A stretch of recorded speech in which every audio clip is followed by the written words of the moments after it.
Okay, so you may have heard this term dysregulated nervous system, but what does that actually mean? And most importantly, what can you do about it? Hey, I'm Ben Ahrens, co-founder of Reorigin, where we teach you how to reclaim your health by retraining your brain. And in this video, I'm going to share with you a pretty quick technique that you can use to essentially reset a nervous system that's been dysregulated and do it in under 60 seconds. So first, what is the nervous system? Well, we have a central nervous system, which consists of the brain and spinal cord, and then we have a peripheral nervous system, which is all of the nerve endings that branch out throughout the body that stem off of the spinal cord. In this case, we're really talking about the central nervous system, as that is the main resource allocator and sort of control center for all of these other various organs, cells, and systems in the body that need to be coordinated in certain ways in order for us to feel at ease, healthy, and what we basically know as homeostasis. Now, you may have heard that the nervous system has these two main branches, the sympathetic and the parasympathetic. Now, the sympathetic branch of the nervous system you can think of as this part of you that's fight or flight, that gets you energized and basically shunts all of these bodily resources like blood and oxygen and nutrients to the extremities, to your muscles and limbs, to mobilize you for action. You've, I'm sure, heard the classic analogy of being chased by a saber-toothed tiger. If we were back in Paleolithic times, the sympathetic nervous system would become activated to help you avoid the threat. So obviously this is a good thing. We want to have this if we're crossing a street and a car whizzes by or something happens, we need to escape the area. We need this fight or flight mechanism intact to get us out of danger. Now, the nervous system never just wants to bring you up and leave you there. It always wants to give you a fail-safe or a mechanism for coming back down to baseline, to that homeostasis. And that we call the parasympathetic nervous system.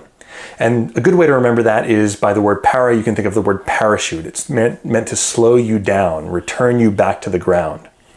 Sometimes, however, if we've been dealing with ongoing stress or chronic illness or anxiety for a long period of time, the brain can effectively learn to overprotect the body. It can even become somewhat sensitized to regular stimuli and things in the environment and set off that, it's like setting off a car alarm when in fact there's no burglar present. When that's the case, we say that the nervous system may be dysregulated, meaning it's throwing out these survival outputs based on neutral or benign inputs. And just to be very clear here, the sympathetic nervous system, or that state of fight or flight, is not bad. I know there's a lot of conversation that we want to avoid fight or flight or get out of that state. Of course, what we want is to avoid spending the majority of our time there. We want to spend the majority of our time in that parasympathetic, that calm, rest and digest state where those bodily resources can be freed up and made available for long-term healing, building, digestion, and procreation. So the dysregulation or the problem comes in where somewhere down the line, our brain and nervous system may have gotten the message wrong and is now continuing to keep us in that fight or flight state beyond the period where it's really necessary. And what that feels like can be like elevated heart rate, nervous, can feel like I'm tired and wired. It can feel like there's things going on in the back of my mind that I need to attend to, such that if I don't attend to them, everything might collapse, right? Some of it can be that subtle feeling of like, did I leave the coffee pot on? All of these types of things may be indicative of a dysregulated nervous system, or what we also refer to as limbic system dysfunction. Now, the good news is that the same way that your brain learns to overprotect you, it can also learn to come back to baseline. And I have a separate video on this if you want to search limbic system dysfunction with Reorigin. That video will pop right up and we'll put a link in the description below. But for now, what do you do when you notice that your nervous system may be dysregulated? Well, the number one thing is to know that the brain and nervous system likes order.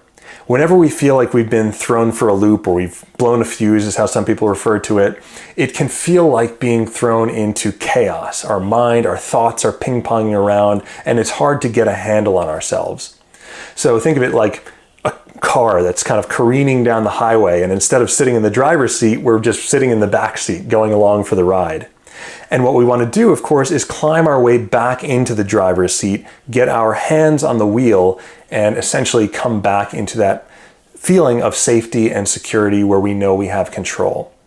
So there's a few simple ways to do that, and one of them is deep breathing. specifically taking a breath with a double inhale at the top and a long exhale at the bottom. I'll give you an example and then I'll explain why this is so effective. So it looks like this. Once more.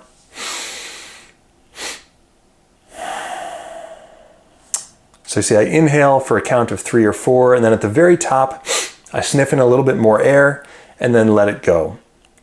So a couple of things are happening here. One, we're actually getting a little bit more oxygen into the lungs, which we know oxygenates the blood and the brain and can help us to focus. So kind of like in martial arts, when they do this type of breathing, it puts a little bit of adrenaline into the bloodstream and can help sharpen our sense of focus. So our focus goes from ping-ponging all over the place to more centered.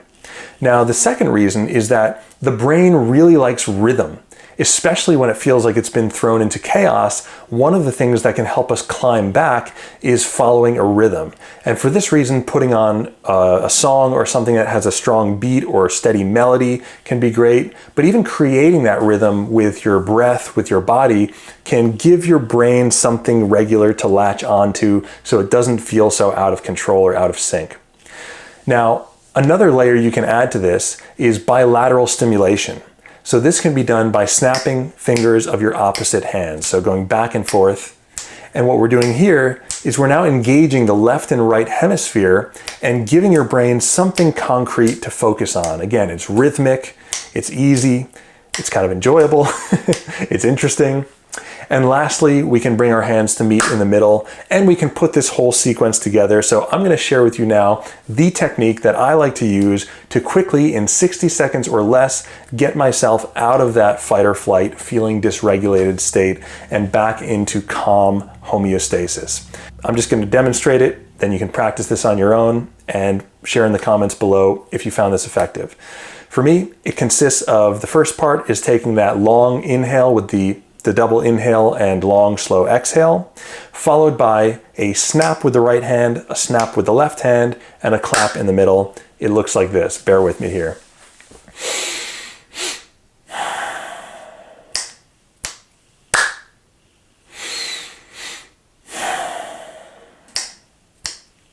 You can join in if you like. Once more.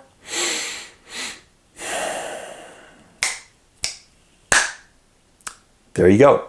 So that's something that I would do for about a minute. As you can tell, it incorporates all of those different aspects of breathing, double inhalation, long exhale, bilateral stimulation, and rhythm, putting it all together in a kind of neat little sequence. Give it a try. Let me know how it worked for you. If you have any questions or comments, drop them in the comment section below, and I really look forward to hearing from you.